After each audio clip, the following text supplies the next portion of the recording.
ночам звучит надрывный кашель. Старенькая женщина слегла, много лет в квартире нашей, одиноко в комнате жила. Письма были только очень редко, и тогда, не замечая нас, все ходила и шептала: детки, всем ко мне собраться бы хоть раз. Ваша мать согнулась, посидела, уж совсем состарилась она. А как бы хорошо мы посидели рядышком у нашего стола. Вы под этот стол пешком ходили, в праздник пели песни до утра. А потом разъехались, уплыли, улетели, вот и собери.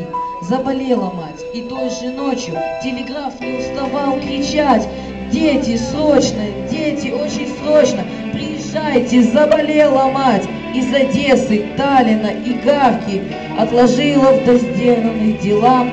Дети собрались, да только жалко, у постели, а не у стола. Гладили морщинистые руки белую серебряную прядь.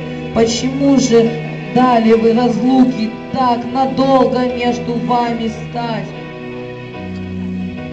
Бабушки нема. Неужели только телеграммы привели вас к срочным поездам?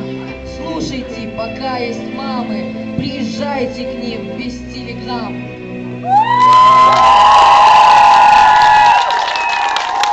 Ну что же, спасибо участнику 6-го отряда.